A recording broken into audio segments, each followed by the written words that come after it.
माननीय महानगर संघ चालक जी, संघ के अधिकारी गण, आत्मीय स्वयंसेवक बंधु, सज्जन वृंद, माता भगिनी,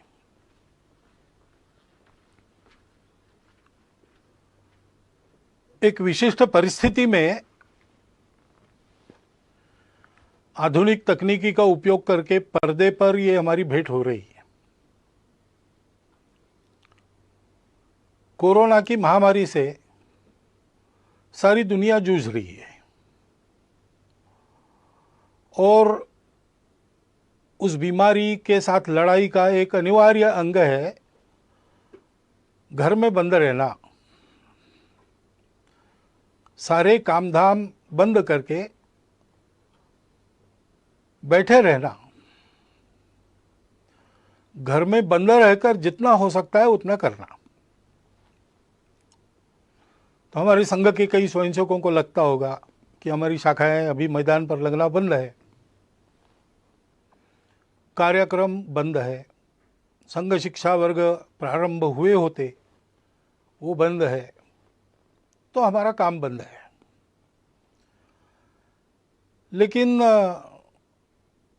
हम अपने अपने घर में बंद है, लॉकडाउन कहते उसमें है, तो भी जीवन तो चल रहा है।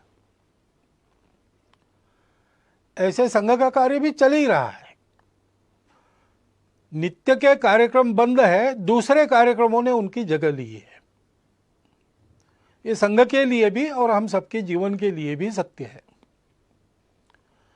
क्योंकि जीवन मनुष्य का, इसकी कल्पना क्या है? तो सारी दुनिया मानती है और संघ में भी हम लोग मानते हैं कि हम स्वयं अच्छे बने और अपने अच्छाई का उपयोग करके जग को अच्छा बनाएं, दुनिया को अच्छा बनाएं। स्वयं अच्छा है और दुनिया के लिए कुछ नहीं कहता, उसको भी लोग अच्छा नहीं करते। और दुनिया के लिए गलती से कुछ अच्छा कर भी लिया, लेकिन स्वयं के जीवन में अच्छाई का कोई अंश नहीं, उसको भी दुनिया अच्छी नहीं कहती। जीवन के या संघ कार्य के एक ही सिक्के के ये दो पहलू है। अपनी परंपरा में ऐसा कहते हैं, एकांत में आत्म साधना और लोकांत में परोपकार। यही जीवन का स्वरूप है, यही संघ कार्य का स्वरूप है। तो अपने स्वयंसेवक रोज प्रार्थना कर रहे हैं, मैदान पर एकत्र आकर नहीं कर रहे, अपने परिवार के साथ घर में कर रहे हैं। लेकिन प्रार्थना करने का उनका समय निश्चित है, उनके परिवार में उस समय प्रार्थना हो रही। अनेक प्रतिनिधि स्वयंसेवक अपने प्रतिज्ञा का रोज स्मरण करते होंगे। नित्य शाखा के कार्यक्रमों में अभी इतना ही करना संभव है, उतना चल रहा है। बाकी कार्यक्रम दूसरा बदल गया है, वो सेवा का कार्यक्रम है। प्रचंड प्रमाण में जो सेवा चल रही उसको सब लोग देख रहे और सारा समाज हमको प्रोत्साहन भी दे रहा है। परंतु हमको ध्यान में रखना चाहिए कि ऐसा नहीं मानना चाहिए यही अपना कार्य है। कार्यक्रम अपना कार्य नहीं है। स्वयं अच्छा बनना और दुनिया को अपने प्रयास से अच्छा बनाना, ये अपना कार्य है। चीन देश में भारत से एक भिक्षु गए तथागत के धम्म का प्रचार करने के लिए। कुछ वर्ष वहां काम करने के बाद उनको ऐसा लगा कि तथागत का एक चरित्र लिखा जाए चीनी भाषा में, वहां के जनता के लाभ के लिए। तो लिखकर तो तैयार हो गया, लेकिन उसको छापना है। तो वहां उनके जो संपर्क थे उन सब लोगों से वो मिले, उनसे धन इकट्ठा किया, बताया तथागत का चरित्र उससे छापेंगे। और सारा धन इकट्ठा होने के बाद छापने के लिए छापखाने में वो हस्तलिपि देना कल देनी है, तो आज रात में एक बड़ा भूचाल आ गया और बहुत से देहात, बहुत से शहर तहस नहस हो गए। तुरंत सेवा कार्य में सब लोग लग गए। तो पुस्तक के लिए जो धन लाया था उसका स्वाभाविक उपयोग लोगों की राहत के लिए हो गया, वो धन समाप्त हो गया। इसलिए सारा वो राहत कार्य पूरा होने के बाद फिर से भिक्खू ने सबको बताया कि धन तो दिया था आप लोगों ने, लेकिन वो ऐसे काम में हो गया खर्च, तो और एक बार धन संकलन। फिर से वैसा किया। फिर जब छाप खाने में जाना था, उसके पहले के उस दिन एक बड़ी बाढ़ आ गई, फिर से राहत कार्य करना पड़ा, सारा संकलित धन उसमें व्यय हो गया। फिर जाकर लोगों को समझाया, लोग भी समझ गए, तीसरी बार धन संकलन हुआ। इस बार कोई आपत्ति नहीं, हस्तलिपि छापखाने में गई, मुद्रित होकर किताब तैयार हुई, किताब का धूमधाम से प्रकाशन हुआ लोगों ने, और उस किताब को बड़े श्रद्धापूर्वक खरीदा। और पढ़ने के लिए अपने अपने घर में जब लोगों ने उसको खोला तो पहले पन्ने पर लिखा था कि ये तथागत के चीनी भाषा में चरित्र की तीसरी आवृत्ति है। यानी लिखित चरित्र एक चरित्र का स्वरूप है, लेकिन उस चरित्र का जो संदेश है दुनिया की दुख मुक्ति, उसको आचरण में उसके पहले 2 बार लाके दिखाया गया, तो वो भी उस पुस्तक की आवृत्ति है। ऐसे हम आज जो कर रहे हैं वो भी कार्यक्रम बदल के संघ का ही कार्य कर रहे हैं, इस भावना से उसको करना। तो स्वाभाविक केवल संघ के लोगों के लिए नहीं, सभी के लिए कुछ बातें स्पष्ट हो जाती है। एक तो हम ये सेवा क्यों कर रहे हैं, उसकी प्रेरणा हमारी स्वार्थ की नहीं है, अपने अहंकार की तृप्ति या अपनी कीर्ति प्रसिद्धि के लिए ये नहीं करना है। जो लोग सहयोगी बनना चाहते हैं उनको जानकारी हो, इसलिए कुछ प्रसिद्ध करना पड़ता है। अपने कार्य की रचना में हम सबको सविस्तार वृत्त ठीक ठीक पता चले, इसलिए उसको प्रकाशित करना पड़ता है। लोगों को प्रेरणा मिले, इसलिए भी ऐसे कार्य में आने वाले अनुभवों का लेखन प्रकाशन करना पड़ता है। परंतु अपना डंका बजाने के लिए हम ये काम नहीं कर रहे। हम काम कर रहे हैं, ये अपना समाज है, अपना देश है, इसलिए इस स्वार्थ, भय, मजबूरी, प्रतिक्रिया या अहंकार, इन सब बातों से रहित आत्मीय वृत्ति का परिपाक है ये सेवा। और इसलिए इस सेवा में हम लोगों को निरंतर लगना है, निरहंकार वृत्ति से लगना है, श्रेय दूसरों को देना है। और अभी ये जो विशिष्ट आपत्ति है, उसमें जो सेवा करनी है, उसमें लोगों का प्रबोधन भी करना पड़ता है, कई बातें बतानी पड़ती है। तो बताने का परिणाम तभी होता है जब हम उसका पालन करते हैं। और इसलिए कोरोना की महामारी के समय में अपने स्वास्थ्य को सुरक्षित रखने के जो जो नियम विहित है और हम लोगों को बताने वाले हैं, उन सबका पालन पहले अपने को करना है। वो पालन करते हुए भी हमको काम करना है। घर के बाहर निकलना पड़ेगा, लेकिन नियम बना है कि उसके लिए अनुमति चाहिए, लॉकडाउन है तो अनुमति पूर्वक ही काम करना। फिजिकल डिस्टेंस रखना है, अंतर रखना है, वो अंतर रखकर काम करना पड़ेगा। छोटी छोटी बातों में भी सहज रहकर स्वयं उसके पालन का उदाहरण बनकर हमको लोगों को बताना है। और हम ये कर सकते हैं। महामारी नई है, उसने कहर मचाया है, लेकिन उससे डर जाने की आवश्यकता नहीं है। डरने से काम नहीं होता, डरने से संकट का बल ज्यादा बढ़ता है। अपना संतुलन कायम रख के, मन में भय का लवलेश न रखते हुए, ठंडे दिमाग से कौन से उपाय करने हैं, कैसे करने पड़ेंगे, क्या क्या करना पड़ेगा, इसकी योजना बनाकर हम काम करते हैं तो वो काम यशस्वी होता है। आत्मविश्वास युक्त ऐसा अपना सुनियोजित प्रयास करना है, भय से रहित होकर, और सातत्यपूर्वक प्रयास करना है।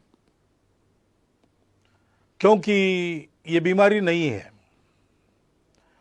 इसमें निश्चित क्या क्या हो सकता है इसके अनुमान लगते, जैसे जैसे अनुभव आता है वैसे ही पता चल रहा है। और इसलिए अब ये कितना चलेगा पता नहीं, जल्दी से जल्दी समाप्त हो ये पूरा प्रयास हम करेंगे, लेकिन जितने दिन चलेगा उतने दिन पीड़ित लोगों को राहत देने के और ये बीमारी न फैले उसके प्रयास जारी रखने पड़ेंगे। बीच में ही छोड़ दिया तो यशस्वी नहीं होंगे। एक आदमी सब तरफ से कंगाल हो गया, निराश हो गया, उसको ऐसा लगा हम आत्महत्या करेंगे, लेकिन कुछ उसके जेब में पैसा था, कुछ दिन जीने का सामान उसके पास था, तो उसको ऐसा लगा कि पहले इसको खर्चा कर देते हैं और बिल्कुल ही कफलक होकर मर जाएंगे। इसलिए वो बड़े शहर में गया कि वहां पर जुआ खेलेंगे और ये सारा धन उड़ा देंगे, फिर मर जाएंगे।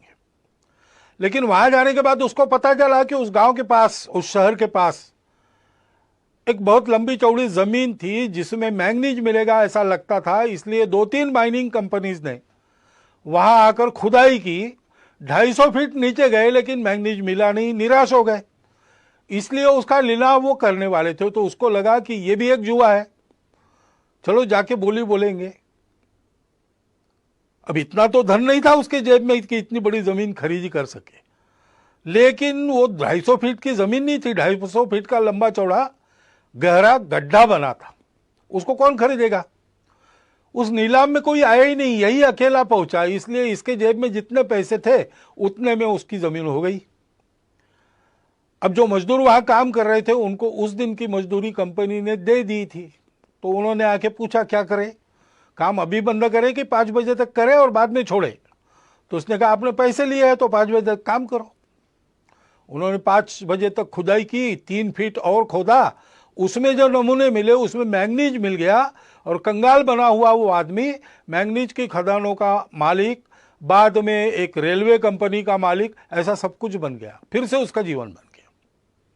उसने लेख लिखा, वो मैंने पढ़ा, रीडर्स डाइजेस्ट में आया था, कहानी अमेरिका की है, लेकिन उसका शीर्षक था difference between the success and failure is 3 feet. 3 feet के अंतर के लिए अपना सातत्य खदान मालिकों ने छोड़ दिया तो वंचित रह गए, और 3 फीट और खोदने का दम इसने दिखाया तो इसको वैभव मिल गया। इसलिए ऐसा सातत्य अपने प्रयासों में चलना चाहिए, ऊबना नहीं चाहिए, थकना नहीं चाहिए,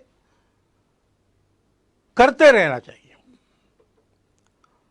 सबके लिए करना है, इसमें कोई भेद नहीं है। जो जो इसके पीड़ित है वो हमारे अपने हैं। भारत ने तो जिन दवाइयों के और निर्यात पर बंदी लगाई थी, दुनिया के हित के लिए उसको हटाकर थोड़ा बहुत अपने तरफ नुकसान लेकर भी दवाइयां भेजी है। जो मांगेंगे उसको देंगे, क्योंकि यह हमारा स्वभाव है। हम मनुष्यों में भेद नहीं करते और ऐसे प्रसंगों में तो बिल्कुल नहीं करते। सब अपने हैं, जो जो पीड़ित है, जिसकी जिसकी आवश्यकता है, उन सब की सेवा, जितनी अपनी शक्ति है उतनी सेवा करनी है। और ये सेवा करते समय कोई स्पर्धा तो है नहीं, अपनी कीर्ति फहराने के लिए दुनिया भर में हम काम नहीं कर रहे। इसलिए जो इस काम में लगे उन सबको साथ लेकर, उन सबके साथ रहकर काम करना है, सामूहिकता से काम करना है। इस प्रकार से हम सेवा करेंगे। लोगों को जो बताना है वो बताएंगे, लोगों से जो करवाना है वो करेंगे। आधार उसका होगा अपनत्व की भावना, स्नेह, प्रेम, वो अपने व्यवहार में दिखना चाहिए। काम अच्छा होना चाहिए। सेवा का काम है, उपकार तो है नहीं। हम अपने लोगों का काम कर रहे हैं, इसलिए वो उत्तम होना चाहिए, प्रेम से होना चाहिए। हनुमान जी के कार्य के बारे में ऐसा वाल्मीकि रामायण में कहा गया है। देवों ने उनकी स्तुति की एक प्रसंग पर, तब 4 उनके विशिष्टों का उल्लेख किया। धृति, दृष्टि, मति और दाक्ष, यानी दक्षता, सावधानी। सावधानी आवश्यक है। हम काम करेंगे, लेकिन हम काम करते रहे, इसलिए काम करते करते हम बीमार न हो जाए। इसलिए आजकल आयुष मंत्रालय के द्वारा एक समर्थित काढ़ा है, उसको हमने रोज पीना चाहिए। बाकी मास्क लगाना, अंतर रखना, ये सारी बातें, हाथ धोना, स्वच्छता रखना, हम स्वयं चिंता करें कि हम काम करने लायक रहे। अपनी मदद जिनको वास्तविक आवश्यकता है उन तक पहुंचे। दूर तो लोग भी रहते हैं दुनिया में, वो हमारी मदद लेके चले न जाए। इसलिए बहुत सावधानी पूर्वक सजगता से काम करना पड़ेगा। कोई छूट न जाए, जिसको आवश्यक है उन सबके पास मदद पहुंचे, ऐसा काम करना पड़ेगा। बुद्धि ठीक रखनी पड़ेगी, किसको किस बात की आवश्यकता है। सामान्य सूचनाएं सबके लिए दी जाती है, लेकिन कुछ विशेष भी परिस्थितियां रहती है, उसमें उस प्रकार की राहत मिले ऐसा प्रयत्न करना पड़ता है। और इसलिए लीक में चलते हुए भी लीक का विचार कर चलना पड़ता है। अनुशासन में चलते हुए भी अनुशासन इतना लचीला होना पड़ता है कि अपने सेवा के दायरे में, सेवा के लाभ लेने वालों में सब आवश्यकता जिनको है ऐसे लोग आ जाए। फिर दृष्टि की बात है, हम ये सब बताएंगे, ये सब करवाएंगे तो आदतें भी लोगों के ठीक रहे। आदतें ठीक न रखने के कारण भी ये बीमारियां आती है। तो ये अनुभव लोग ले रहे हैं, अब उनकी मनोभूमिका तैयार है, तो हमने अच्छाई का प्रचार प्रसार भी लगे हाथ करते रहना चाहिए।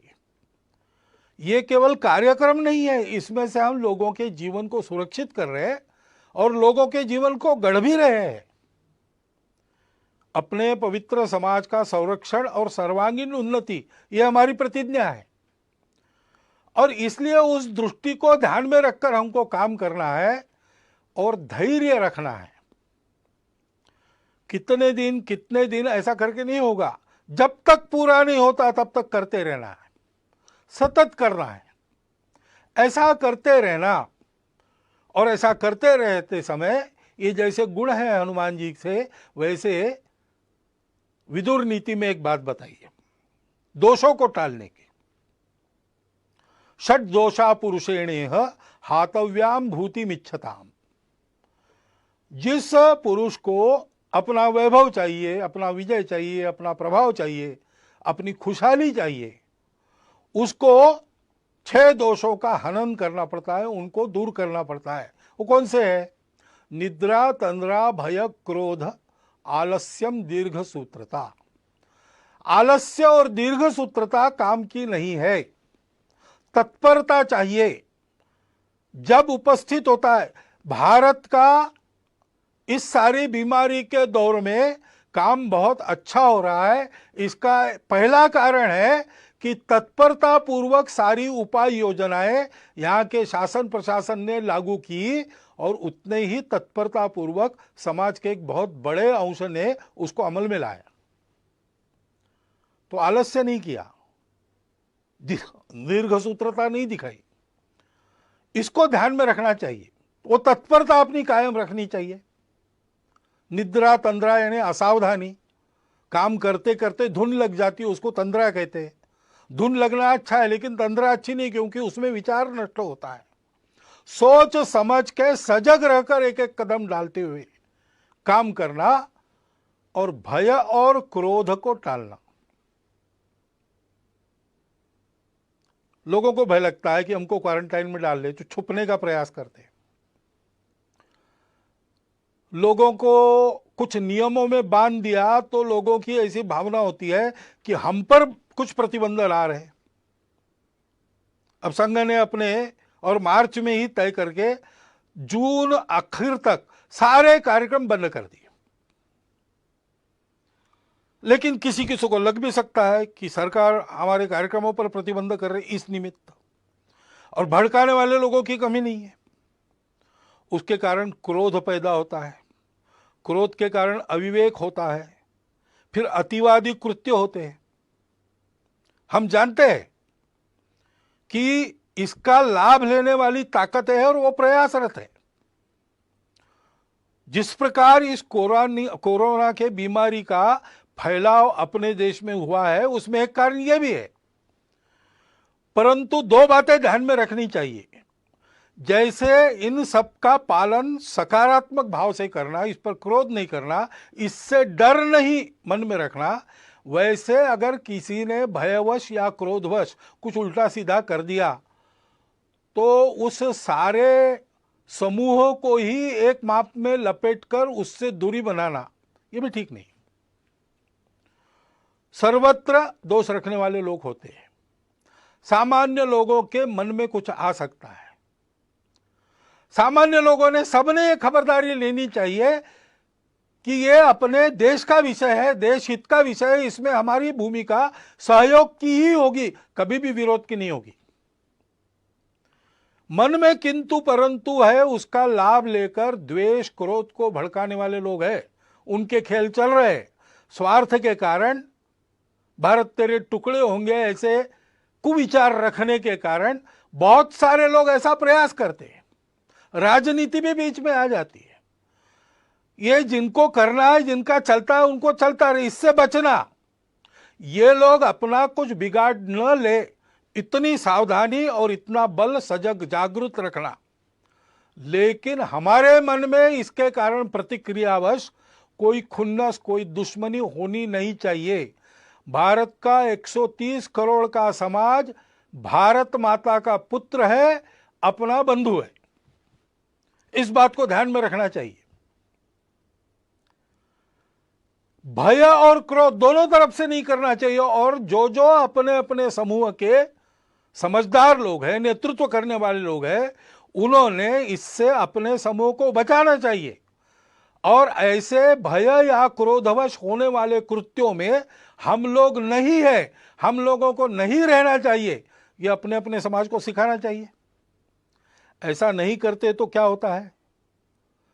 भारत के समाज को अतिशय वंद्य ऐसे 2 सन्यासियों की हत्या यहां महाराष्ट्र में हुई। अब उसको लेके बयानबाजी वगैरह चलती है, उसको एक बाजू रख दिया जाए, परंतु यह कृत्य होना चाहिए क्या? कानून व्यवस्था को हाथ में लेना चाहिए क्या? ऐसा जब होता है तो पुलिस ने क्या करना चाहिए? ये सारी बातें सोचने की बातें हैं। ऐसे संकट के घड़ी में और ऐसे मन में कुछ किंतु परंतु रहते हैं, रह सकते हैं, अपेक्षित नहीं है, स्वाभाविक है।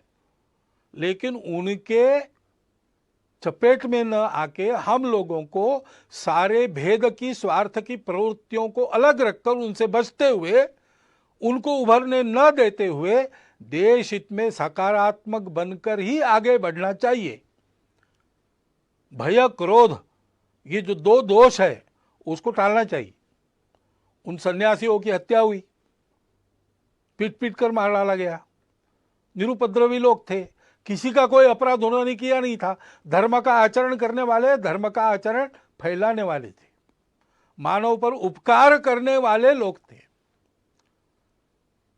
उसका दुख हम सबके मन में है। 28 तारीख को उनको श्रद्धांजलि देने के लिए हिंदू धर्म आचार्य सभा ने कुछ आह्वान भी किया है। विश्व हिंदू परिषद ने जो कार्यक्रम भी दिया है उसका हम सब लोग पालन करेंगे। उनकी स्मृति में अपनी श्रद्धांजलि व्यक्त करता हुआ इस विषय में मैं आगे बढ़ता हूं। धैर्य रखकर सारी बातें करनी चाहिए, क्योंकि ये बीमारी जाएगी, लॉकडाउन की आवश्यकता नहीं रहेगी। लेकिन जो अस्ता व्यस्त हो गया उसको ठीक करने में समय लगेगा। हमने देखा है कहीं कहीं ऐसा हुआ भी है कि थोड़े से बंधन शिथिल होने के बाद एकदम भीड़ हो गई, फिर से उनको तितर बितर करना पड़ा। ये अविवेक हो सकता है समाज में। सामान्य व्यक्ति को ऐसे समय में दिशा देने वाले लोग होने पड़ते हैं। उसकी व्यवस्था कैसे होगी वो बताना भी पड़ेगा। समाज के लोगों को इकट्ठा के ये कैसे हो सकता है सोचना भी पड़ेगा।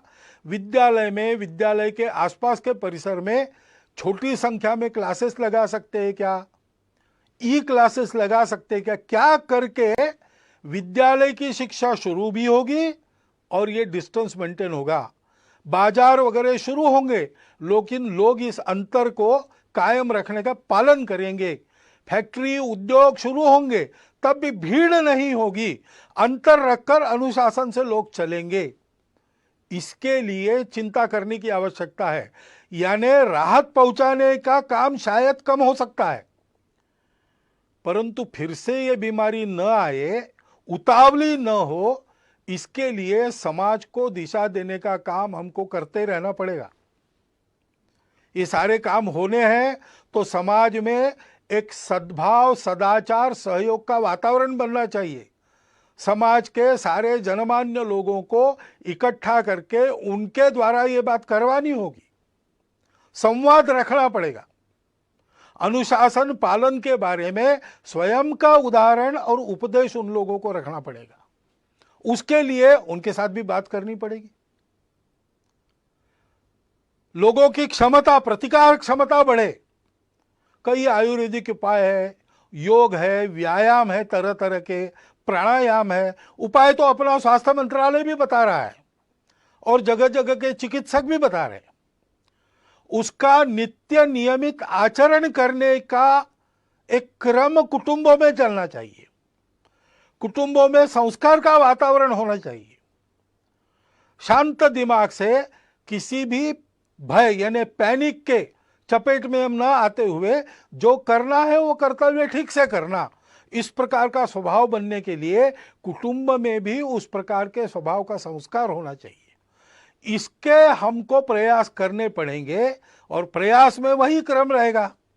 हमको उदाहरण बनना पड़ेगा, हमको समुपदेशन करना पड़ेगा, हमको अपनी सेवा से सबको जोड़ना पड़ेगा और सबका सहयोग जुटाना पड़ेगा। ये बीमारी पहली बार आई है इस प्रकार की सारे दुनिया में एक साथ। शायद ही पिछले और कुछ शतकों के इतिहास में विश्व पहली बार ऐसे संकट का सामना कर रहा है। तो संकट तो है और हम लड़ तो रहे, लेकिन ये संकट कुछ सिखा भी रहा है। जैसे प्रधानमंत्री ने ही पिछले दिनों में कहा सरपंचों को कि ये संकट हमको स्वावलंबन की सीख दे रहा है। तो कई ऐसी बातें भी आ रही, क्योंकि ये संकट जाएगा, जो अस्ता व्यस्त हो गया उसको यथावकाश हम ठीक कर लेंगे, लेकिन इस संकट के अनुभव में कुछ सत्य फिर एक बार उजागर होके हमारे सामने जो स्पष्ट खड़े हैं, उनसे पाठ लेकर, बोध लेकर अपने जीवन की रचना को उसके अनुसार परिवर्तित करने का एक बड़ा काम, एक तरह से राष्ट्र पुनर्निर्माण का जो काम चल रहा है उसका अगला चरण, उसको परिणाम में लाना पड़ेगा। और बहुत से लोग शहरों से चले गए अपने अपने गांव में, सबके सब वापस आएंगे क्या? जो गांव में रह जाएंगे उनको रोजगार की क्या व्यवस्था होगी? जो वापस अपने काम पर आएंगे उन सबको काम देने की उद्योगों की या उनके मालिकों की स्थिति होगी क्या? क्योंकि उनके भी सारे कारोबार ठप पड़े। ऐसी अवस्था में इनका रोजगार भी कायम रहे और उस समय के सीमित साधनों में सब चल सके, इसके लिए सबको कुछ न कुछ छोड़ना पड़ेगा। उसके लिए मन की तैयारी करनी पड़ेगी, समझदारी बरतनी पड़ेगी, उसका भी उपदेश करना पड़ेगा, उसको भी समझाना पड़ेगा। और अगर स्वावलंबन ये इस आपत्ति का संदेश है, तो स्वावलंबन में अपना स्व क्या है?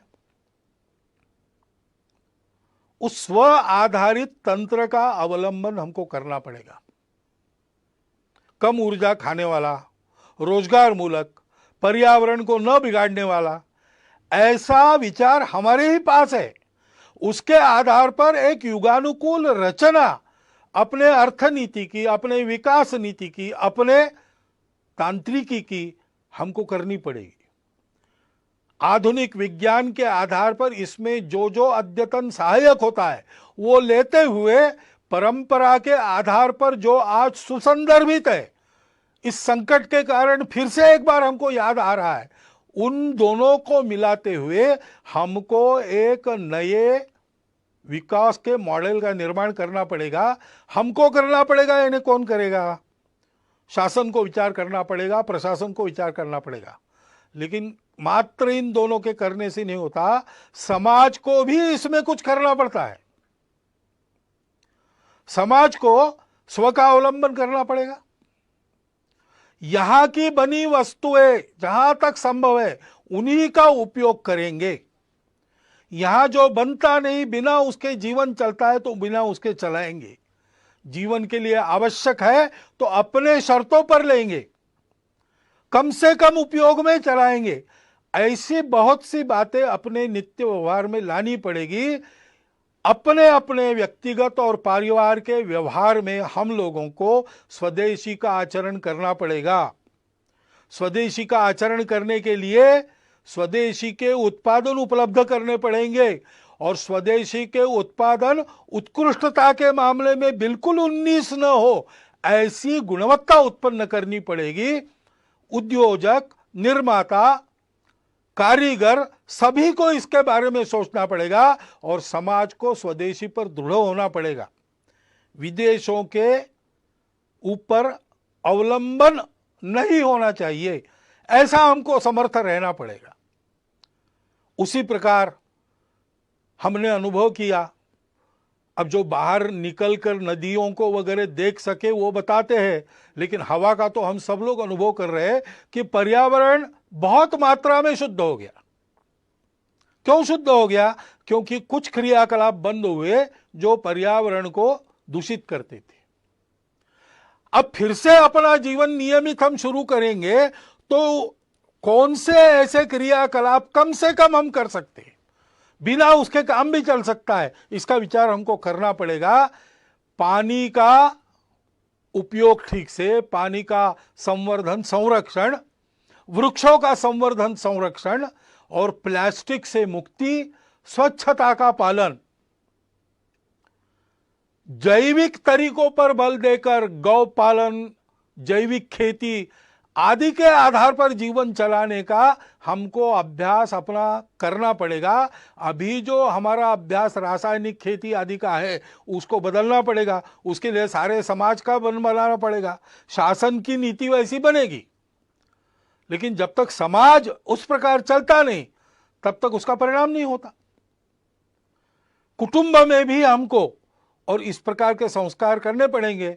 बहुत दिनों के बाद जो भागदौड़ चल रही थी वो बंद हो गई, तो अपने घर में रहने का, सतत रहने का अनुभव बहुत लोगों को मिला। घर को भी अच्छा लगा और हमको भी अच्छा लगा। इसके बहुत अच्छे परिणाम होते हैं। संवाद बढ़ता है, समझदारी बढ़ती है, सौमनस्य बढ़ता है, और इसलिए कुटुंब में इन सारे बोधों की चर्चा, उसके आधार पर व्यवहार कैसा हो ऐसा संवाद चलना। जैसा अपना कुटुंब है वैसे समाज भी एक कुटुंब है। समाज के भी विचार करने वाले लोगों में, समाज का नेतृत्व करने वाले लोगों में इस प्रकार का चलना, चर्चा का चलना, संस्कार का, नियमितता का प्रभाव होना अपने जीवन पर, व्यक्तिगत और सामूहिक, इसकी चिंता हमको करनी पड़ेगी। नागरिक अनुशासन के पालन में हम सबको तत्पर होना पड़ेगा। जहां जहां उस अनुशासन का पालन लोग कर रहे हैं वहां कोरोना का उपद्रव कम है, और जहां इस अनुशासन की आदत न होने के कारण गड़बड़ हो रही वहां कोरोना की चपेट में अभी भी देश का कुछ भूभाग है। और इसलिए उस अनुशासन का पालन करना, भगिनी निवेदिता ने कहा है कि देशभक्ति का स्वतंत्र देश में रूप तो नागरिक अनुशासन का स्वयं होकर सारे नागरिक पालन करते, इतने वो समझदार होते, यही है। डॉक्टर अंबेडकर साहब ने भी संविधान प्रदत्त करते समय जो भाषण संसद में किए थे उसमें इस प्रकार की कानून व्यवस्था, नियम आदि का पालन करने पर बहुत जोर दिया गया है। हमको अपनी इस आदत को और ताजा और धार वाला करना पड़ेगा। उसी प्रकार समाज में सद्भाव का वातावरण, सहयोग का वातावरण, शांति का वातावरण बनाना पड़ेगा। शासन तो संस्कार मूलक शिक्षा नीति जल्दी लाना पड़ेगा उनको, क्योंकि ये सारे काम शासन की नीति, प्रशासन का नीति को ध्यान में रखकर समाज को अपना मानकर अमल करने का तरीका और समाज का आचरण से सहयोग, इन तीनों बातों के एकत्र आने के बाद ही संभव होता है। तो शासन जैसे अपने प्रशासन को समाजोन्मुख करेगी, राजनीतिक लोग अपनी राजनीति को स्वार्थ मूलक से हटाकर देशहित मूलक बनाएंगे, शिक्षा जैसा संस्कार देने वाली परिवर्तन अपने आप में करेगी, वैसे हम सब लोगों का व्यवहार भी वैसा होना पड़ेगा।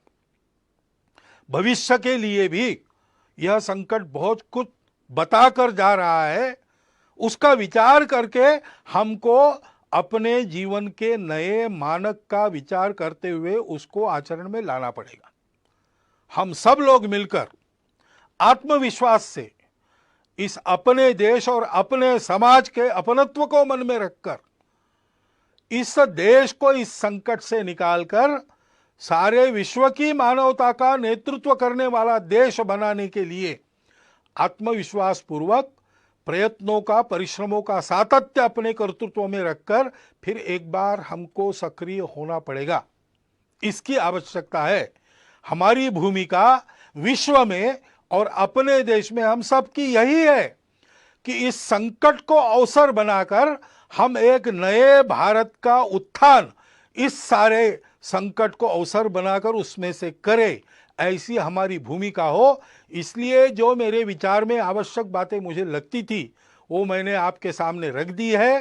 संघ के सारे स्वयंसेवक ऐसा सोचते ही है और ऐसा करेंगे ही, परंतु संपूर्ण समाज में सभी को ऐसा होने की आवश्यकता है। इतनी एक बात को मैं आपके सामने रखता हूं और अपना यह निवेदन पूर्ण करता हूं। धन्यवाद।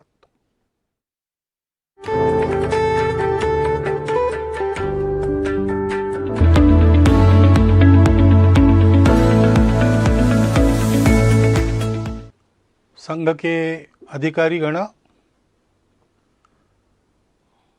आत्मीय स्वयंसेवक बंधु,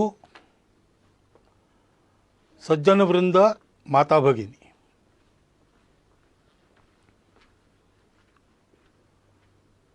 एक विशिष्ट परिस्थिति में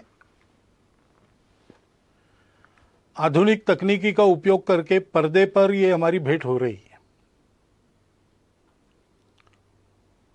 कोरोना की महामारी से सारी दुनिया जूझ रही है और उस बीमारी के साथ लड़ाई का एक अनिवार्य अंग है घर में बंद रहना, सारे कामधाम बंद करके बैठे रहना, घर में बंद रहकर जितना हो सकता है उतना करना। तो हमारे संघ के कई स्वयंसेवकों को लगता होगा कि हमारी शाखाएं अभी मैदान पर लगना बंद है, कार्यक्रम बंद है, संघ शिक्षा वर्ग प्रारंभ हुए होते वो बंद है, तो हमारा काम बंद है। लेकिन हम अपने अपने घर में बंद है, लॉकडाउन कहते उसमें है, तो भी जीवन तो चल रहा है। ऐसे संघ का कार्य भी चल ही रहा है। नित्य के कार्यक्रम बंद है, दूसरे कार्यक्रमों ने उनकी जगह ली है। ये संघ के लिए भी और हम सबके जीवन के लिए भी सत्य है, क्योंकि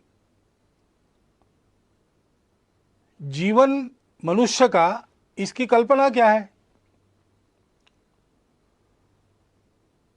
तो सारी दुनिया मानती है और संघ में भी हम लोग मानते हैं कि हम स्वयं अच्छे बने और अपने अच्छाई का उपयोग करके जग को अच्छा बनाएं, दुनिया को अच्छा बनाएं। स्वयं अच्छा है और दुनिया के लिए कुछ नहीं कहता, उसको भी लोग अच्छा नहीं करते। और दुनिया के लिए गलती से कुछ अच्छा कर भी लिया लेकिन स्वयं के जीवन में अच्छाई का कोई अंश नहीं, उसको भी दुनिया अच्छी नहीं कहती। जीवन के या संघ कार्य के एक ही सिक्के के ये दो पहलू है। अपनी परंपरा में ऐसा कहते हैं, एकांत में आत्म साधना और लोकांत में परोपकार। यही जीवन का स्वरूप है, यही संघ कार्य का स्वरूप है। तो अपने स्वयंसेवक रोज प्रार्थना कर रहे हैं, मैदान पर एकत्र आकर नहीं कर रहे, अपने परिवार के साथ घर में कर रहे हैं। लेकिन प्रार्थना करने का उनका समय निश्चित है, उनके परिवार में उस समय प्रार्थना हो रही। अनेक प्रतिनिधित स्वयंसेवक अपने प्रतिज्ञा का रोज स्मरण करते होंगे। नित्य शाखा के कार्यक्रमों में अभी इतना ही करना संभव है, उतना चल रहा है। बाकी कार्यक्रम दूसरा बदल गया है, वो सेवा का कार्यक्रम है। प्रचंड प्रमाण में जो सेवा चल रही उसको सब लोग देख रहे और सारा समाज हमको प्रोत्साहन भी दे रहा है। परंतु हमको ध्यान में रखना चाहिए कि ऐसा नहीं मानना चाहिए यही अपना कार्य है। कार्यक्रम अपना कार्य नहीं है। स्वयं अच्छा बनना और दुनिया को अपने प्रयास से अच्छा बनाना ये अपना कार्य है। चीन देश में भारत से एक भिक्षु गए तथागत के धम्म का प्रचार करने के लिए। कुछ वर्ष वहां काम करने के बाद उनको ऐसा लगा कि तथागत का एक चरित्र लिखा जाए चीनी भाषा में, वहां के जनता के लाभ के लिए। तो लिखकर तो तैयार हो गया, लेकिन उसको छापना है। तो वहां उनके जो संपर्क थे उन सब लोगों से वो मिले, उनसे धन इकट्ठा किया, बताया तथागत का चरित्र उससे छापेंगे। और सारा धन इकट्ठा होने के बाद छापने के लिए छापखाने में वो हस्तलिपि देना कल देनी है, तो आज रात में एक बड़ा भूचाल आ गया और बहुत से देहात, बहुत से शहर तहस नहस हो गए। तुरंत सेवा कार्य में सब लोग लग गए। तो पुस्तक के लिए जो धन लाया था उसका स्वाभाविक उपयोग लोगों की राहत के लिए हो गया, वो धन समाप्त हो गया। इसलिए सारा वो राहत कार्य पूरा होने के बाद फिर से भिक्खु ने सबको बताया कि धन तो दिया था आप लोगों ने, लेकिन वो ऐसे काम में हो गया खर्च, तो और एक बार धन संकलन। फिर से वैसा किया। फिर जब छापखाने में जाना था उसके पहले कुछ दिन एक बड़ी बाढ़ आ गई, फिर से राहत कार्य करना पड़ा, सारा संकलित धन उसमें व्यय हो गया। फिर जाकर लोगों को समझाया, लोग भी समझ गए। तीसरी बार धन संकलन हुआ, इस बार कोई आपत्ति नहीं। हस्तलिपि छापखाने में गई, मुद्रित होकर किताब तैयार हुई, किताब का धूमधाम से प्रकाशन हुआ लोगों ने, और उस किताब को बड़े श्रद्धापूर्वक खरीदा। और पढ़ने के लिए अपने अपने घर में जब लोगों ने उसको खोला तो पहले पन्ने पर लिखा था कि ये तथागत के चीनी भाषा में चरित्र की तीसरी आवृत्ति है।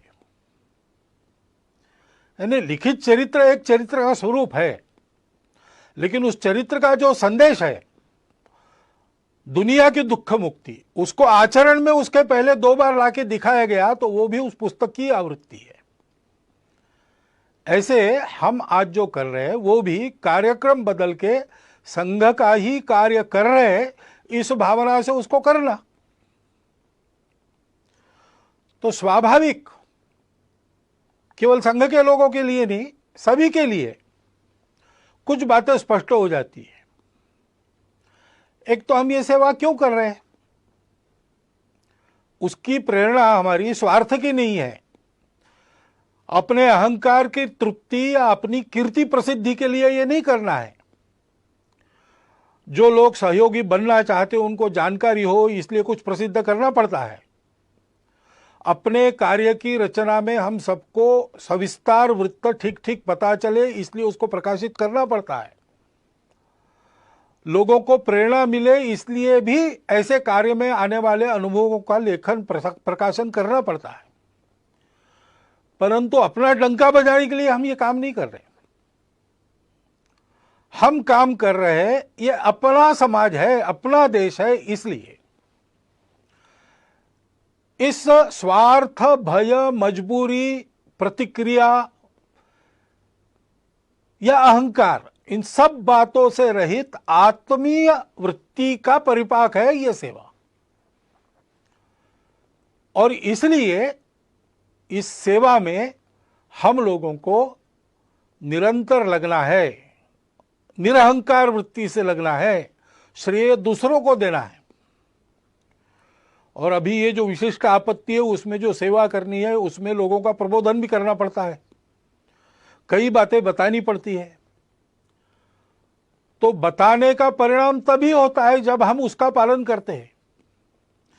और इसलिए कोरोना की महामारी के समय में अपने स्वास्थ्य को सुरक्षित रखने के जो घर में भी सहज रहकर, महामारी नहीं है उसने संकट का बल ज्यादा बढ़ता है, अपना सगा इसकी करना है भय से रहित होकर और सातत्यपूर्वक प्रयास करना है, क्योंकि ये बीमारी नहीं है, इसमें निश्चित क्या क्या हो सकता है इसके अनुमान लगते, जैसे जैसे अनुभव आता है वैसे ही पता चल रहा है। और इसलिए अब ये कितना चलेगा पता नहीं, जल्दी से जल्दी समाप्त हो ये पूरा प्रयास हम करेंगे, लेकिन जितने दिन चलेगा उतने दिन पीड़ित लोगों को राहत देने के और ये बीमारी न फैले उसके प्रयास जारी रखने पड़ेंगे। बीच में ही छोड़ दिया तो यशस्वी नहीं होंगे। एक आदमी सब तरफ से कंगाल हो गया, निराश हो गया, उसको ऐसा लगा हम आत्महत्या करेंगे, लेकिन कुछ उसके जेब में पैसा था, कुछ दिन जीने का सामान उसके पास था, तो उसको ऐसा लगा कि पहले इसको खर्चा कर दे, पैसों की बोली बोलेंगे। अब इतना तो धन नहीं था उसके जेब में कि इतनी बड़ी जमीन खरीदी कर सके, लेकिन वो 250 फीट की जमीन नहीं थी, इसके जेब में जितने पैसे थे उतने में उसकी जमीन हो गई। अब नमूने मिले, उसमें मैंगनीज मिल गया और कंगाल बना हुआ वो लेख लिखा, वो मैंने पढ़ा, रीडर्स डाइजेस्ट में आया था, कहानी अमेरिका की है, लेकिन उसका शीर्षक था डिफरेंस। सातत्य अपने प्रयासों में चलना चाहिए, ऊबना नहीं चाहिए, थकना नहीं चाहिए, में कोई भेद नहीं है। जो इसके पीड़ित है वो हमारे अपने हैं।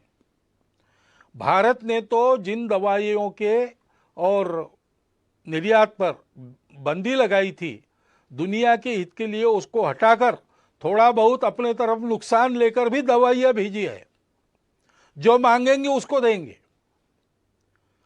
क्योंकि यह हमारा स्वभाव है। हम मनुष्यों में भेद नहीं करते और ऐसे प्रसंगों में तो बिल्कुल नहीं करते। सब अपने हैं, जो पीड़ित है, जिसकी जिसकी आवश्यकता है, उन सब की सेवा, जितनी अपनी शक्ति है उतनी सेवा करनी है।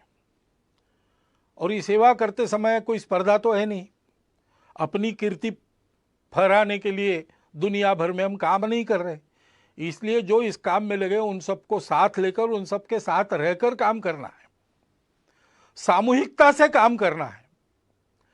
इस प्रकार से हम सेवा करेंगे, लोगों को जो बताना है वो बताएंगे, लोगों से जो करवाना है वो करेंगे। आधार उसका होगा अपनत्व की भावना, स्नेह, प्रेम, वो अपने व्यवहार में दिखना चाहिए। काम अच्छा होना चाहिए, सेवा का काम है, उपकार तो है नहीं, हम अपने लोगों का काम कर रहे हैं, इसलिए वो उत्तम होना चाहिए, प्रेम से होना चाहिए। हनुमान जी के कार्य के बारे में ऐसा वाल्मीकि रामायण में कहा गया है, देवों ने उनकी स्तुति की एक प्रसंग पर, तब 4 उनके विशिष्टों का उल्लेख किया, धृति, दृष्टि, मति और दाक्ष यानी दक्षता, सावधानी। सावधानी आवश्यक है, हम काम करेंगे, लेकिन हम काम करते रहे, इसलिए काम करते करते हम बीमार न हो जाए, इसलिए आजकल आयुष मंत्रालय के द्वारा एक समर्थित काढ़ा है, उसको हमने रोज पीना चाहिए। बाकी मास्क लगाना, अंतर रखना, ये सारी बातें, हाथ धोना, स्वच्छता रखना, हम स्वयं चिंता करें कि हम काम करने लायक रहे। अपनी मदद जिनको वास्तविक आवश्यकता है उन तक पहुंचे। धूर्त लोग भी रहते हैं दुनिया में, वो हमारी मदद लेके चले न जाए, इसलिए बहुत सावधानी पूर्वक सजगता से काम करना पड़ेगा। कोई छूट न जाए, जिसको आवश्यक है उन सबके पास मदद पहुंचे, ऐसा काम करना पड़ेगा। बुद्धि ठीक रखनी पड़ेगी, किसको किस बात की आवश्यकता है। सामान्य सूचनाएं सबके लिए दी जाती है, लेकिन कुछ विशेष भी परिस्थितियां रहती है, उसमें उस प्रकार की राहत मिले ऐसा प्रयत्न करना पड़ता है। और इसलिए लीक में चलते हुए भी लीक का विचार कर चलना पड़ता है। अनुशासन में चलते हुए भी अनुशासन इतना लचीला होना पड़ता है कि अपने सेवा के दायरे में, सेवा के लाभ लेने वालों में सब आवश्यकता जिनको है ऐसे लोग आ जाए। फिर दृष्टि की बात है, हम ये सब बताएंगे, ये सब करवाएंगे तो आदतें भी लोगों के ठीक रहे। आदतें ठीक न रखने के कारण भी ये बीमारियां आती है। तो ये अनुभव लोग ले रहे हैं, अब उनकी मनोभूमिका तैयार है, तो हमने अच्छाई का प्रचार प्रसार भी लगे हाथ करते रहना चाहिए। ये केवल कार्यक्रम नहीं है, इसमें से हम लोगों के जीवन को सुरक्षित कर रहे हैं और लोगों के जीवन को गढ़ भी रहे हैं। अपने पवित्र समाज का संरक्षण और सर्वांगीण उन्नति, ये हमारी प्रतिज्ञा है और इसलिए उस दृष्टि को ध्यान में रखकर हमको काम करना है और धैर्य रखना है। कितने दिन ऐसा करके नहीं होगा, जब तक पूरा नहीं होता तब तक करते रहना है, सतत करना है। ऐसा करते रहना और ऐसा करते रहते समय ये जैसे गुण है हनुमान जी से, वैसे विदुर नीति में एक बात बताइए दोषों को टालने की। षट दोषा पुरुषेणेह हातव्याम भूतिमिच्छताम। जिस पुरुष को अपना वैभव चाहिए, अपना विजय चाहिए, अपना प्रभाव चाहिए, अपनी खुशहाली चाहिए, उसको 6 दोषों का हनन करना पड़ता है, उनको दूर करना पड़ता है। वो कौन से है? निद्रा, तंद्रा, भय, क्रोध, आलस्यम, दीर्घ सूत्रता। आलस्य और दीर्घ सूत्रता काम की नहीं है। तत्परता चाहिए। जब उपस्थित होता है, भारत का इस सारी बीमारी के दौर में काम बहुत अच्छा हो रहा है, इसका पहला कारण है कि तत्परता पूर्वक सारी उपाय योजनाएं यहाँ के शासन प्रशासन ने लागू की और उतने ही तत्परता पूर्वक समाज के एक बहुत बड़े अंश ने उसको अमल में लाया। तो आलस्य नहीं किया, दीर्घ सूत्रता नहीं दिखाई। इसको ध्यान में रखना चाहिए। वो तत्परता अपनी कायम रखनी चाहिए। निद्रा, तंद्रा यानी असावधानी, काम करते करते धुन लग जाती है, उसको तंद्रा कहते हैं। धुन लगना अच्छा है लेकिन तंद्रा अच्छी नहीं, क्योंकि उसमें विचार नष्ट होता है। सोच समझ के सजग रहकर एक एक कदम डालते हुए काम करना और भय और क्रोध को टालना।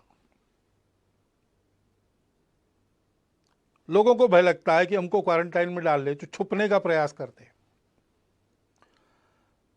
लोगों को कुछ नियमों में बांध दिया तो लोगों की ऐसी भावना होती है कि हम पर कुछ प्रतिबंध ला रहे हैं।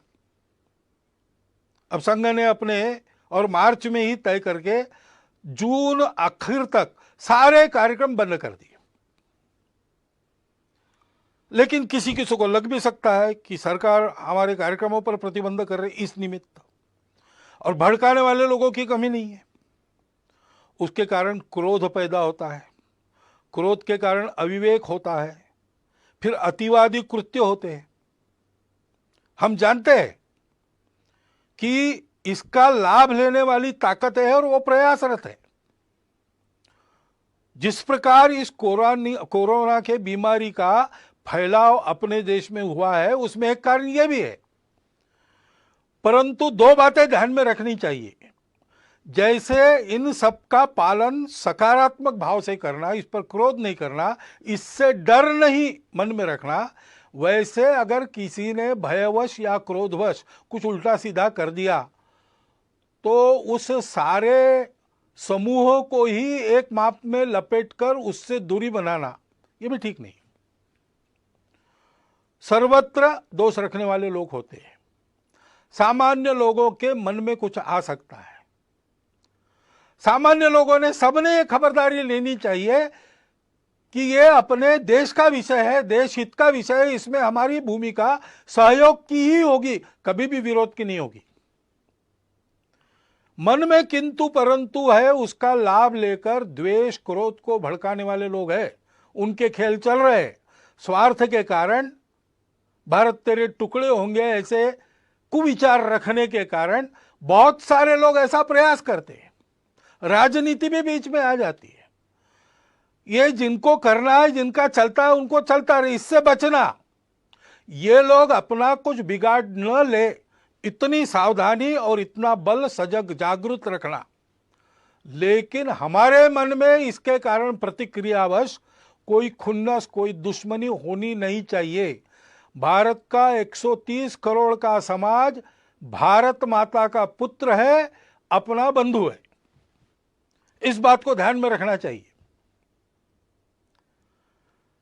भय और क्रोध दोनों तरफ से नहीं करना चाहिए। और जो जो अपने अपने समूह के समझदार लोग हैं, नेतृत्व करने वाले लोग हैं, उन्होंने इससे अपने समूह को बचाना चाहिए। और ऐसे भय या क्रोधवश होने वाले कृत्यों में हम लोग नहीं है, हम लोगों को नहीं रहना चाहिए, ये अपने अपने समाज को सिखाना चाहिए। ऐसा नहीं करते तो क्या होता है, भारत के समाज को अतिशय वंद्य ऐसे 2 सन्यासियों की हत्या यहां महाराष्ट्र में हुई। अब उसको लेके बयानबाजी वगैरह चलती है, उसको एक बाजू रख दिया जाए, परंतु यह कृत्य होना चाहिए क्या? कानून व्यवस्था को हाथ में लेना चाहिए क्या? ऐसा जब होता है तो पुलिस ने क्या करना चाहिए? ये सारी बातें सोचने की बातें हैं। ऐसे संकट के घड़ी में और ऐसे मन में कुछ किंतु परंतु रहते हैं, रह सकते हैं, अपेक्षित नहीं है, स्वाभाविक है।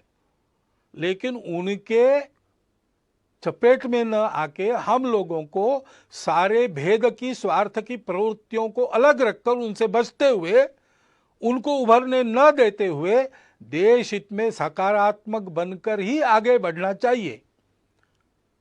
भय क्रोध ये जो 2 दोष है उसको टालना चाहिए। उन सन्यासियों की हत्या हुई, पीट पीट कर मार डाला गया, निरुपद्रवी लोग थे, किसी का कोई अपराध उन्होंने किया नहीं था। धर्म का आचरण करने वाले, धर्म का आचरण फैलाने वाले थे, मानव पर उपकार करने वाले लोग थे। उसका दुख हम सबके मन में है। 28 तारीख को उनको श्रद्धांजलि देने के लिए हिंदू धर्म आचार्य सभा ने कुछ आह्वान भी किया है। विश्व हिंदू परिषद ने जो कार्यक्रम भी दिया है उसका हम सब लोग पालन करेंगे। उनकी स्मृति में अपनी श्रद्धांजलि व्यक्त करता हुआ इस विषय में मैं आगे बढ़ता हूं। धैर्य रखकर सारी बातें करनी चाहिए, क्योंकि ये बीमारी जाएगी, लॉकडाउन की आवश्यकता नहीं रहेगी। लेकिन जो अस्ताव्यस्त हो गया उसको ठीक करने में समय लगेगा। हमने देखा है कहीं कहीं ऐसा हुआ भी है कि थोड़े से बंधन शिथिल होने के बाद एकदम भीड़ हो गई, फिर से उनको तितर बितर करना पड़ा। ये अविवेक हो सकता है समाज में। सामान्य व्यक्ति को ऐसे समय में दिशा देने वाले लोग होने पड़ते हैं। अब विद्यालय खुलेंगे तो फिजिकल डिस्टेंस मेंटेन तो करना पड़ेगा आने वाले समय में कई दिनों तक। उसकी व्यवस्था कैसे होगी वो बताना भी पड़ेगा। समाज के लोगों को इकट्ठा के ये कैसे हो सकता है सोचना भी पड़ेगा। विद्यालय में, विद्यालय के आसपास के परिसर में छोटी संख्या में क्लासेस लगा सकते हैं क्या, ई क्लासेस लगा सकते हैं क्या, क्या करके विद्यालय की शिक्षा शुरू भी होगी और ये डिस्टेंस मेंटेन होगा। बाजार वगैरह शुरू होंगे लेकिन लोग इस अंतर को कायम रखने का पालन करेंगे। फैक्ट्री उद्योग शुरू होंगे तब भी भीड़ नहीं होगी, अंतर रखकर अनुशासन से लोग चलेंगे। इसके लिए चिंता करने की आवश्यकता है। यानी राहत पहुंचाने का काम शायद कम हो सकता है, परंतु फिर से ये बीमारी न आए, उतावली न हो, इसके लिए समाज को दिशा देने का काम हमको करते रहना पड़ेगा। ये सारे काम होने हैं तो समाज में एक सद्भाव, सदाचार, सहयोग का वातावरण बनना चाहिए। समाज के सारे जनमान्य लोगों को इकट्ठा करके उनके द्वारा ये बात करवानी होगी। संवाद रखना पड़ेगा। अनुशासन पालन के बारे में स्वयं का उदाहरण और उपदेश उन लोगों को रखना पड़ेगा। उसके लिए उनके साथ भी बात करनी पड़ेगी। लोगों की क्षमता, प्रतिकार क्षमता बढ़े। कई आयुर्वेदिक उपाय है, योग है, व्यायाम है, तरह तरह के प्राणायाम है। उपाय तो अपना स्वास्थ्य मंत्रालय भी बता रहा है और जगह जगह के चिकित्सक भी बता रहे हैं। उसका नित्य नियमित आचरण करने का एक क्रम कुटुंबों में चलना चाहिए। कुटुंबों में संस्कार का वातावरण होना चाहिए। शांत दिमाग से किसी भी भय यानी पैनिक के चपेट में हम ना आते हुए जो करना है वो कर्तव्य ठीक से करना, इस प्रकार का स्वभाव बनने के लिए कुटुंब में भी उस प्रकार के स्वभाव का संस्कार होना चाहिए। इसके हमको प्रयास करने पड़ेंगे और प्रयास में वही क्रम रहेगा। हमको उदाहरण बनना पड़ेगा, हमको समुपदेशन करना पड़ेगा, हमको अपनी सेवा से सबको जोड़ना पड़ेगा और सबका सहयोग जुटाना पड़ेगा। ये बीमारी पहली बार आई है इस प्रकार की सारे दुनिया में एक साथ। शायद ही पिछले और कुछ शतकों के इतिहास में विश्व पहली बार ऐसे संकट का सामना कर रहा है। तो संकट तो है और हम लड़ तो रहे, लेकिन ये संकट कुछ सिखा भी रहा है। जैसे प्रधानमंत्री ने ही पिछले दिनों में कहा सरपंचों को कि ये संकट हमको स्वावलंबन की सीख दे रहा है। तो कई ऐसी बातें भी आ रही, क्योंकि ये संकट जाएगा, जो अस्ता व्यस्त हो गया उसको यथावकाश हम ठीक कर लेंगे, लेकिन इस संकट के अनुभव में कुछ सत्य फिर एक बार उजागर होके हमारे सामने जो स्पष्ट खड़े हैं, उनसे पाठ लेकर, बोध लेकर अपने जीवन की रचना को उसके अनुसार परिवर्तित करने का एक बड़ा काम, एक तरह से राष्ट्र पुनर्निर्माण का जो काम चल रहा है उसका अगला चरण, उसको परिणाम में लाना पड़ेगा। और बहुत से लोग शहरों से चले गए अपने अपने गांव में, सबके सब वापस आएंगे क्या? जो गांव में रह जाएंगे उनको रोजगार की क्या व्यवस्था होगी? जो वापस अपने काम पर आएंगे उन सबको काम देने की उद्योगों की या उनके मालिकों की स्थिति होगी क्या? क्योंकि उनके भी सारे कारोबार ठप पड़े। ऐसी अवस्था में इनका रोजगार भी कायम रहे और उस समय के सीमित साधनों में सब चल सके, इसके लिए सबको कुछ न कुछ छोड़ना पड़ेगा। उसके लिए मन की तैयारी करनी पड़ेगी, समझदारी बरतनी पड़ेगी, उसका भी उपदेश करना पड़ेगा, उसको भी समझाना पड़ेगा। और अगर स्वावलंबन ये इस आपत्ति का संदेश है, तो स्वावलंबन में अपना स्व क्या है? उस स्व आधारित तंत्र का अवलंबन हमको करना पड़ेगा। कम ऊर्जा खाने वाला, रोजगार मूलक, पर्यावरण को न बिगाड़ने वाला ऐसा विचार हमारे ही पास है। उसके आधार पर एक युगानुकूल रचना अपने अर्थनीति की, अपने विकास नीति की, अपने तांत्रिकी की हमको करनी पड़ेगी। आधुनिक विज्ञान के आधार पर इसमें जो जो अद्यतन सहायक होता है वो लेते हुए परंपरा के आधार पर जो आज सुसंदर्भित है, इस संकट के कारण फिर से एक बार हमको याद आ रहा है, उन दोनों को मिलाते हुए हमको एक नए विकास के मॉडल का निर्माण करना पड़ेगा। हमको करना पड़ेगा, यानी कौन करेगा? शासन को विचार करना पड़ेगा, प्रशासन को विचार करना पड़ेगा। लेकिन मात्र इन दोनों के करने से नहीं होता, समाज को भी इसमें कुछ करना पड़ता है। समाज को स्व का अवलंबन करना पड़ेगा। यहां की बनी वस्तुएं जहां तक संभव है उन्हीं का उपयोग करेंगे। यहां जो बनता नहीं, बिना उसके जीवन चलता है तो बिना उसके चलाएंगे। जीवन के लिए आवश्यक है तो अपने शर्तों पर लेंगे, कम से कम उपयोग में चलाएंगे। ऐसी बहुत सी बातें अपने नित्य व्यवहार में लानी पड़ेगी। अपने अपने व्यक्तिगत और परिवार के व्यवहार में हम लोगों को स्वदेशी का आचरण करना पड़ेगा। स्वदेशी का आचरण करने के लिए स्वदेशी के उत्पादन उपलब्ध करने पड़ेंगे और स्वदेशी के उत्पादन उत्कृष्टता के मामले में बिल्कुल 19 न हो, ऐसी गुणवत्ता उत्पन्न करनी पड़ेगी। उद्योजक, निर्माता, कारीगर सभी को इसके बारे में सोचना पड़ेगा और समाज को स्वदेशी पर दृढ़ होना पड़ेगा। विदेशों के ऊपर अवलंबन नहीं होना चाहिए, ऐसा हमको समर्थ रहना पड़ेगा। उसी प्रकार हमने अनुभव किया, अब जो बाहर निकलकर नदियों को वगैरह देख सके वो बताते हैं, लेकिन हवा का तो हम सब लोग अनुभव कर रहे हैं कि पर्यावरण बहुत मात्रा में शुद्ध हो गया। क्यों शुद्ध हो गया? क्योंकि कुछ क्रियाकलाप बंद हुए जो पर्यावरण को दूषित करते थे। अब फिर से अपना जीवन नियमित हम शुरू करेंगे तो कौन से ऐसे क्रियाकलाप कम से कम हम कर सकते हैं, बिना उसके काम भी चल सकता है, इसका विचार हमको करना पड़ेगा।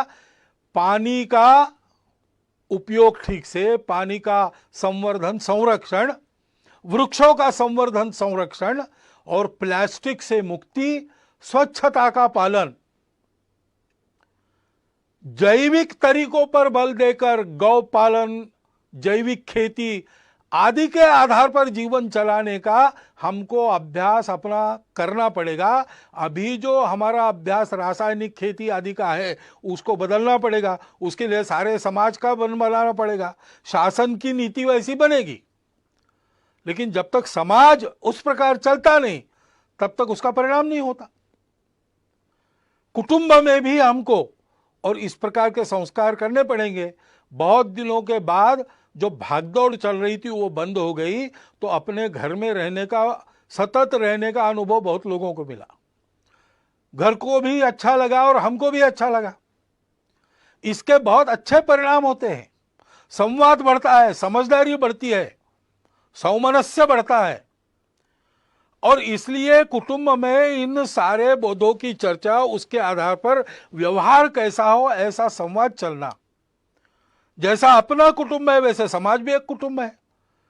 समाज के भी विचार करने वाले लोगों में, समाज का नेतृत्व करने वाले लोगों में इस प्रकार का चलना, चर्चा का चलना, संस्कार का, नियमितता का प्रभाव होना अपने जीवन पर, व्यक्तिगत और सामूहिक, इसकी चिंता हमको करनी पड़ेगी। नागरिक अनुशासन के पालन में हम सबको तत्पर होना पड़ेगा।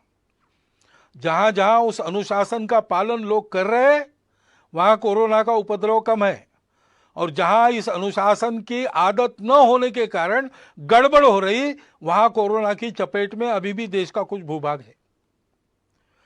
और इसलिए उस अनुशासन का पालन करना, भगिनी निवेदिता ने कहा है कि देशभक्ति का स्वतंत्र देश में रूप तो नागरिक अनुशासन का स्वयं होकर सारे नागरिक पालन करते, इतने वो समझदार होते, यही है।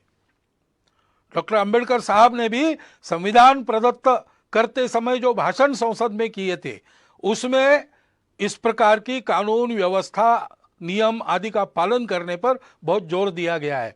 हमको अपनी इस आदत को और ताजा और धार वाला करना पड़ेगा।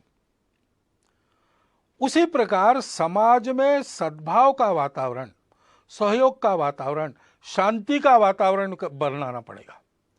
शासन तो संस्कार मूलक शिक्षा नीति जल्दी लाना पड़ेगा उनको, क्योंकि ये सारे काम शासन की नीति, प्रशासन का नीति को ध्यान में रखकर समाज को अपना मानकर अमल करने का तरीका और समाज का आचरण से सहयोग, इन तीनों बातों के एकत्र आने के बाद ही संभव होता है। तो शासन जैसे अपने प्रशासन को समाजोन्मुख करेगी, राजनीतिक लोग अपनी राजनीति को स्वार्थ मूलक से हटाकर देशहित मूलक बनाएंगे, शिक्षा जैसा संस्कार देने वाली परिवर्तन अपने आप में करेगी, वैसे हम सब लोगों का व्यवहार भी वैसा होना पड़ेगा। भविष्य के लिए भी यह संकट बहुत कुछ बताकर जा रहा है, उसका विचार करके हमको अपने जीवन के नए मानक का विचार करते हुए उसको आचरण में लाना पड़ेगा। हम सब लोग मिलकर आत्मविश्वास से इस अपने देश और अपने समाज के अपनत्व को मन में रखकर इस देश को इस संकट से निकालकर सारे विश्व की मानवता का नेतृत्व करने वाला देश बनाने के लिए आत्मविश्वास पूर्वक प्रयत्नों का, परिश्रमों का सातत्य अपने कर्तृत्व में रखकर फिर एक बार हमको सक्रिय होना पड़ेगा। इसकी आवश्यकता है। हमारी भूमिका विश्व में और अपने देश में हम सब की यही है